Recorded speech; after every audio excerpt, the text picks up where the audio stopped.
Hi everybody! Today I wanted to share one of my favorite stories with you called When Sophie's Feelings Are Really, Really Hurt by Molly Bang.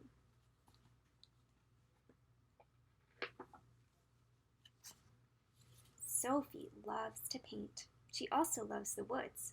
Now Miss Mulry is telling the class, after school, find a tree you like a lot. Look at it carefully. The trunk, the branches, the leaves. Tomorrow you're going to paint that tree from memory.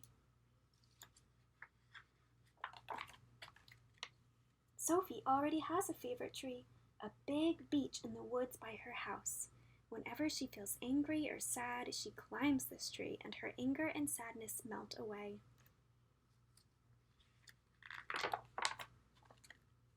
Sophie feels good just walking towards her tree.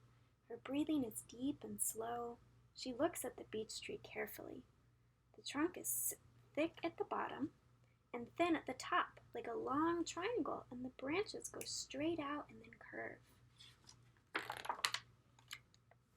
As she climbs, Sophie feels the smooth bark under her hands. She looks closely at the bark, the branches, and the leaves. When she looks up, the leaves glow in the sun. Sophie sits on a high branch and holds the trunk, memorizing everything. She climbs down and carries her memories home. In school the next day, Sophie is excited. She knows her painting will show how much she loves the tree. She can see it in her mind. But when she paints the trunk gray, it looks dull and sad. It feels wrong. My tree isn't sad at all, Sophie thinks. What can I do?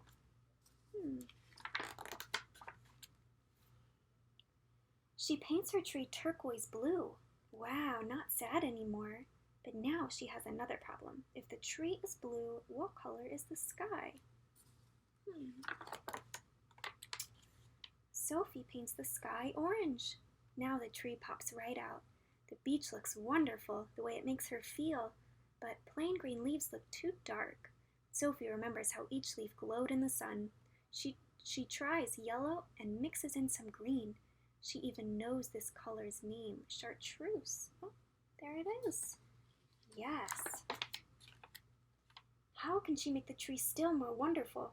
She paints yellow all around it as if it's shining. She fills her shining tree with animals she's seen in the woods. Oh, I see a squirrel and a bird. Oh, is Sophie ever happy now? Andrew looks over at her painting. Sophie, your tree is wrong, he says. Real trees aren't blue. Other children move closer to see. You made a goofy orange sky, too, Andrew says. Everyone starts to giggle. We're supposed to draw a real tree, Sophie. You did it wrong. How do you think that would feel if somebody said that to you? Sophie feels her face get hot. She stares down at her sneakers, and she feels tears dribbling down her cheeks. She wants to just not be there. Everybody is giggling and whispering, you did it all wrong. Wow, she doesn't like her picture. She doesn't like to paint. She looks like she's feeling sad. Suddenly, Miss Mulry is there. What's happening, Sophie? She asks. She did it wrong, says Andrew. She made it all weird colors. Miss Mulry smiles. Sophie, tell us about your painting, she says. It's my favorite tree, Sophie mumbles. I did look at everything, just like you said. The branches go straight out and curvy, and the leaves are all jaggedy. I tried painting the trunk gray, but it looked too sad. Sophie's voice gets stronger. So I painted it bright blue because that's how it makes me feel. How is that? Asks Miss Mulry. It makes me feel good and strong. Yes, says Miss Mulry. When I look at your picture, I feel that too. She holds up Sophie's painting for the class to see. This is a beech tree, isn't it, Sophie? Sophie nods. She feels better. But trees aren't blue, Andrew says. That's true, Miss Mulry laughs. Sophie looked very carefully and painted what she saw. She continues, and she used color to show her feelings. Tell us about your picture, Andrew, says Miss Mulry. It's a pine tree, Andrew says. It's twisty with patchy bark. The pine needles are sharp and pokey. Sophie points at the roots. His tree is holding onto the hill like it will never let it go, ever. Yes, says Miss Mulready. Perhaps that shows some of Andrew's feelings about his tree.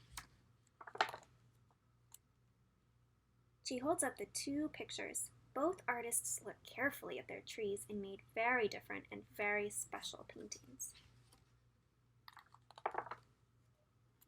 Now let's put all the paintings on the floor. Find something special and different in every one. Maybe something you want to use next time you paint. Sophie looks at her painting for a long time. Andrew looks at it too.